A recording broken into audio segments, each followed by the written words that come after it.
बिस्मिल्लाहिर्रहमानिर्रहीम। अस्सलामु अलैकुम वरहमतुल्लाहि वबरकातुहू। व्यूअर्स, आज का हमारा टॉपिक है applying additive rule of probabilities.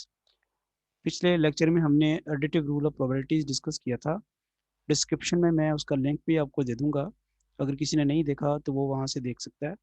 आज हम एडिटिव रूल ऑफ प्रोबेबिलिटीज़ को यूज़ करते हुए कुछ क्वेश्चन सॉल्व करते हैं। Mathematical statistics book to follow. Example: a box contains 10 red, 30 white and 20 black marbles. A marble is drawn at random. Find the probability that it is either red or white. ये हमें कैसे पता चला कि यहाँ पे जो एडिटिव रूल ऑफ प्रोबेबिलिटी लगना है। एडिटिव रूल ऑफ प्रोबेबिलिटी याद है क्या था? P of A union B is equal to P of A plus P of B minus P of A intersection B. तो P of A union B, union लफ्ज जो आता है उसके लिए वर्ड, जब हम यूनियन का सिंबल जो आता है उसके लिए वर्ड जो यूज करते हैं कनेक्टिंग वर्ड होता है और। तो यहाँ चूंकि और रेड देखें, रेड के साथ और है, रेड और वाइट। तो यहाँ से पता चल गया कि अगर एक इवेंट हमने ए रखनी है दूसरी बी रखनी है तो P of A union B हमने फाइंड करनी है। और P of A union B find करने के लिए आपको याद है क्या होता है? P of A union B मालूम करने के लिए आपको प्रोबेबिलिटी का लॉ ऑफ एडिशन यूज़ करना पड़ता है, एडिटिव रूल ऑफ प्रोबेबिलिटीज़। तो चलें देखते हैं किस तरह से हम इसको सॉल्व करेंगे। और मैंने जैसे आपको बार बार बताया हुआ है, मैंने अपनी बुक में भी यही प्रेजेंटेशन की हुई है कि आप जो क्वेश्चन आपको आता है उसको देखते हुए पहले सबसे पहले डाटा ऑर्गेनाइज करके लिख लें। यानी रेड मार्बल्स आपके पास 10 हैं, वाइट मार्बल्स आपके पास 30 हैं और ब्लैक मार्बल्स आपके पास 20 हैं। तो ये आपने डाटा ऑर्गेनाइज करके लिख लिया। इसके बाद जो है आप सपोज कर लेते हैं टोटल मार्बल्स आपके पास 60 हो गए ना, तो ड्रॉन मार्बल्स आपके पास 1 है। ये पहले डाटा तो आप ऑर्गेनाइज कर लें कि red marbles 10, white marble 30, black marble 20, total marble 60 और ड्रॉन मार्बल जो हैं वो 1 है। अब टोटल नंबर ऑफ आउटकम्स फिर क्या बनेगी? 60C1 कॉम्बिनेशन का क्वेश्चन है। 60 टोटल नंबर ऑफ मार्बल्स हैं, एक आपने निकाला है, तो नंबर ऑफ वेज जो बनेंगे वो बनेंगे 60C1। नेक्स्ट अगर आप ये सपोज कर लें let A be the event that the marble drawn is red, then probability number of favourable of events of number of favourable of outcomes of A क्या बनेगी? 10C1। क्यों बोला 10 बनेगी?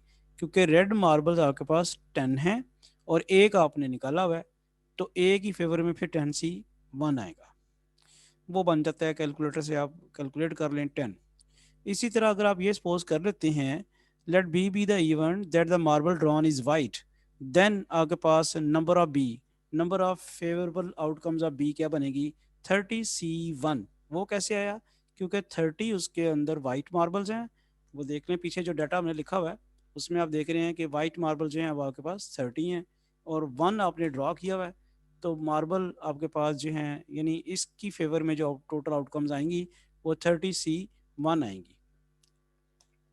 और कैलकुलेटर से आप कैलकुलेट कर लें वो 30 हो जाएगा। अब प्रोबेबिलिटी ऑफ ए क्या इसके बराबर है? एन ऑफ ए और एन ऑफ एस, वो बन जाएगी 10/60, 1/6। प्रोबेबिलिटी ऑफ बी किसके बराबर है? N of B over N of S, वो आ जाएगी 30/60 is equal to 1/2। Since A and B are mutually exclusive events, जरी बात है अगर जो मार्बल रेड है वो कभी वाइट तो नहीं होगा, इसलिए आपके पास इनकी इन इवेंट्स में इंटरसेक्शन में यानी कोई कॉमन पॉइंट नहीं होगा।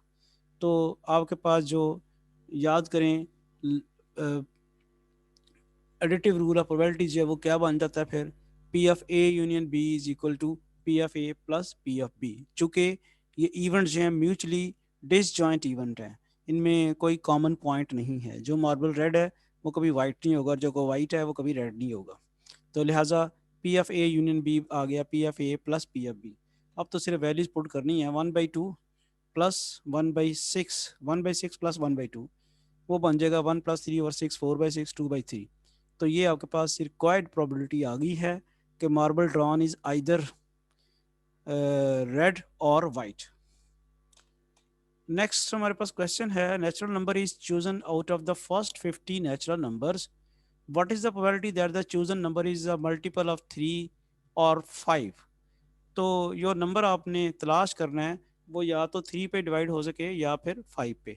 तो यहाँ आपके पास जो एडिटिव रूल ऑफ प्रोबेबिलिटी लगेगा उसमें इंटरसेक्शन आएगा, कॉमन पॉइंट्स आएंगे, क्योंकि बहुत से नंबर ऐसे हैं जो 3 पे भी डिवाइड होते हैं और 5 पे भी डिवाइड होते हैं। और बात हो रही है फर्स्ट 50 नंबर्स की, यही है ना। तो 50 नंबर्स में से नंबर आते हैं, 15 आएगा, और क्या आएगा, 30 आएगा, फिर 45 आएगा। ये नंबर ऐसे होंगे जो 3 और 5 दोनों पे डिवाइड होते हैं। तो चलें देखते हैं सोल्यूशन इसका। तो वही डाटा आपके पास, A is the event that the chosen number is a multiple of 3, then फिर टोटल इसकी फेवरेबल आउटकम्स क्या बनेगी, उस पर हम ब्रैकेट फंक्शन लगाएंगे। ये जरा समझ लें आप। ए हमने इवेंट सपोज की है, chosen number is multiple of 3। तो अब 3 पे डिवाइड हो, टोटल नंबर आपके पास 50 है। 50 में से 50 को जब हम 3 पे डिवाइड करें तो, या यूँ कह दें कि 1 से लेके 50 तक जो नंबर 3 पे डिवाइड हो जाएंगे उनकी तादाद मालूम करनी हो तो ब्रैकेट फंक्शन हम यूज़ करते हैं, 50/3 ब्रैकेट फंक्शन। ये ब्रैकेट फंक्शन जो है ग्रेटेस्ट इंटीजर फंक्शन है। ये क्या दे रहा है आपको, ये जब आप 50 को 3, फर्स्ट 50 नंबर जो हैं वो उनमें से 3 पे डिवाइड होने वाले नंबर्स की तादाद देगा।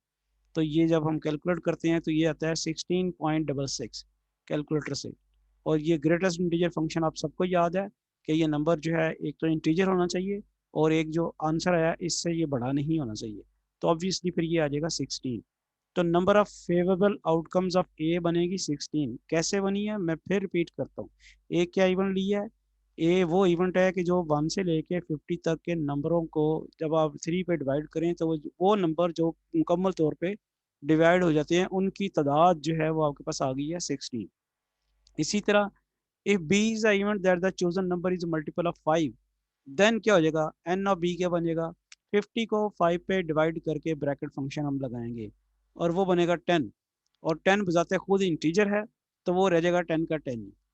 अब जैसे मैंने पहले बताया था कि 1 से लेके 50 तक बहुत सारे नंबर्स ऐसे भी आएंगे, बहुत सारे तो खैर नहीं, कुछ नंबर्स ऐसे भी आएंगे जो 3 पे भी डिवाइड हो जाएंगे और 5 पे भी। और वो कौन कौन से हैं, 15, 30 और 45। और ये 3 पे भी डिवाइड हो जाते हैं 5, ये बेसिकली कॉमन है। ये यहाँ भी काउंट हो चुके हैं 16 में भी और यहाँ 10 में भी काउंट हो चुके हैं 2 दफ़ा। तो फिर हमारे पास probability of number of A intersection B क्या बनेगा, 3। तादाद में कितने हैं वो, 1, 2 और 3, 3 है ना तादाद में। तो number of A intersection B हमारे पास बन गया 3। अब अगर हम additive rule of probabilities use करते हैं तो P of A union B बराबर है किसके, P of A plus P of B minus P of A intersection B. तो ये पी ऑफ ए किस तरह आता है, N of A over N of S. P of B किस तरह आता है, N of B over N of S. और ये आ जाएगा N of A intersection B over N of S. तो हमारे पास टोटल नंबर की तादाद तो 50 ही है ना, 1 से लेके 5 तक इंटीजर्स दिए हुए हैं, 50 तक इंटीजर्स दिए हुए हैं। तो 16/50 आ जाएगा। अगला आ जाएगा 10/50 माइनस 3/50। 16 प्लस 10 माइनस 3/50, तो दिस गिव्स यू 23/50। तो होपफुली आपको समझ आ गया होगा और आपको additive rule of probabilities apply करना भी आपने सीख लिया कि हमने यहाँ पे नंबर ऑफ ए कैसे निकाले हैं, ब्रैकेट फंक्शन को यूज़ करके निकाले हैं। नंबर ऑफ बी कैसे निकाले हैं, ब्रैकेट फंक्शन को यूज़ करके निकाले। यानी नंबर ऑफ ए से मुराद क्या थी कि पहले 50 इंटीजर्स में से जो 3 पे डिवाइड हो जाते हैं उनकी तादाद। और ये क्या थी, पहले 50 इंटीजर में से जो 5 पे डिवाइड हो जाते हैं उनकी तादाद। तो ये 10 आई, ये 6, ये जो 10 आई है इसमें ये 3 इंक्लूडेड हैं, 15, 30 और 45। और ये जब तादाद 16 आई है इसमें भी 3 इंक्लूडेड है। इसलिए जो हमने additive rule of probability use किया है उसमें से कॉमन पॉइंट जो है वो निकाले हैं हमने, कॉमन प्रोबेबिलिटी जो है वो हमने सब्ट्रैक्ट की।